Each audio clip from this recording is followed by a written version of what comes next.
جی safer ملوک شہزادہ جو تھا ایک مصر کا شہزادہ تھا۔ مصر کا بادشاہ تھا، شاہ آسم کا بیٹا تھا، سیف اس کا نام تھا۔ اس نے جی مصر میں خواب دیکھا، خواب دے وچ اس جھیل کو بھی دیکھا اور مصر سے یہاں تک رستہ بھی دیکھ لیا اور پری بدر جمال کو بھی دیکھ لیا۔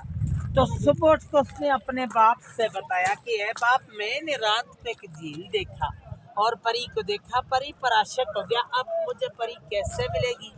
اس کے باپ نے بولا آپ کو تو پری نہیں مل سکتی، وہ ناری ہے، آپ خاکی ہے، وہ آگ کی پیدائش ہے، آپ مٹی کی، آپ کو اور پری کا ملاپ نہیں ہو سکتا۔ لیکن وہ باپ کی نافرمانی سے کئی سال زمانے گھومتا پھرتا آخر ناران میں پہنچا تو 12 سال راستے پہ لگے تھے۔ جب ناران میں پہنچا تو اس کو اللہ والا ایک ولی بزرگ ملا۔ اس ولی سے پوچھا کہ مجھے پری کیسے ملے گی؟ اس ولی کا نام کیا ہے؟ ولی اس زمانے میں انسان کی آبادی نہیں تھی، کیا پتہ کوئی فرشتہ ملا ہوگا اس کو۔ تو اس نے بولا کہ یہ سامنے پیچھے جو چھوٹی پہاڑ ہے، اسی کی بیک سائڈ میں ایک خیمے کی طرح پتھر ہے، وہ اب بھی موجود ہے۔ اس پتھر کے ساتھ جاؤ اور 40 دن کا چلہ کرو، اللہ کی عبادت کرو، تب پری کا پتہ چلے گا۔ اس نے جا کر اس پہاڑ کے اوپر 40 دن کا چلہ کیا۔ 40ویں دن کے بعد 2 جنات اس کے قبضے میں آ گئے۔ ان جناتوں نے سلیمانی ٹوپی پہنائی تو جھیل کے کنارے پر لے آئے۔ وہ کسی کو نظر نہیں آتا، اس کو سب کچھ نظر آتا ہے، کیونکہ اس نے سلیمانی ٹوپی پہنی ہے۔ تو ساتھ اس کی سہیلی تھی اور 8ویں وہی ملکہ بدر جمال پری جو خواب میں ملی تھی۔ یہاں پہ نہانے کے لیے آئی کوہ کاف سے۔ کوہ کاف جو ہے روس کے پاس ہے، چچنیا کی طرف ہے، رشیا میں ہے۔ آ کر سب نے اپنا اپنا لباس اتارا تو یہاں پہ نہانا شروع کر دیا۔ بدر جمال کا لباس جو تھا وہ جنوں نے اٹھا کے شہزادے کو دے دیا، شہزادے نے اپنے قبضے میں کر لیا۔ دوسری سہیلیاں لباس پہن کر چلا گئی تو بدر جمال اکیلی رہ گئی، وہ جا نہیں سکتی تھی۔ شہزادے نے اس کو اپنی چادر پہنا کر نیچے ناران لے گیا۔ جب ناران میں پہنچا تو دوسری سہیلیوں نے جا کے دیو سفید کو بتایا۔ دیو سفید جو تھا پری کا عاشق کے مزاد مالک تھا کہ پری ہم سے جدا ہو گئی ہے، پتہ نہیں ہے جھیل کے اندر ڈوب کے مر گئی یا کسی چیز نے کھا لی، باہر کی بات نہیں بتائی کہ شہزادہ لے گیا۔ دیو نے آ کر غصے کے ساتھ اپنی ایڑی لگا کر یہاں سے سارے جھیل کو توڑ دیا، خارج کر دیا کہ شاید میری پری کا پتہ چلے۔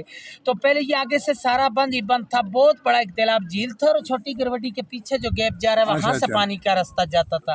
دیو نے یہاں سے توڑا ہے۔ طوفان گیا ناران کے پاس تو پری اور شہزادے دونوں نے دعا مانگی کہ اللہ میں بچا، طوفان آ گیا۔ اللہ کی قدرت سے ایک سرنگ بن گیا، دائیں سائڈ سے بھی طوفان گزر گیا اور بائیں سائڈ سے بھی پری اور شہزادہ دونوں بچ گئے۔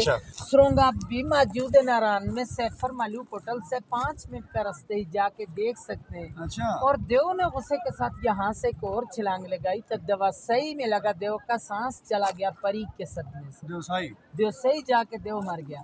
پری کو لے کے شہزادہ، جی ہاں وہ دیو کا علاقہ ہے صاحب، اور پری کو لے کے شہزادہ شہر مصر کو چلا گیا۔ شہزادے کا نام تھا جی سیف ملوک۔ تب کہتے ہیں کہ یہاں دونوں کی ملاقات ہوئی ہے، اس لیے اس جھیل کا نام مشہور کیتا ہے سیفر ملوک جھیل، اور اس کی داستان بنی ہے۔ پھر لوگ آنے شروع ہوئے، اس وقت انسان کی آبادی نہیں تھی، کوکاف پرستان تھا، پریوں کا دیس تھا، اور آپ اس وقت 10,500 کی ہائٹ پہ بیٹھے ہیں 27 سمندر سے۔ وہ سامنے ملکہ پربت ہے برف والی جو آخری چوٹی ہے، اس کی 17 ذرائع ہے، لیکن آج دن تک اس پہاڑی کو کسی نے سر نہیں کر پایا۔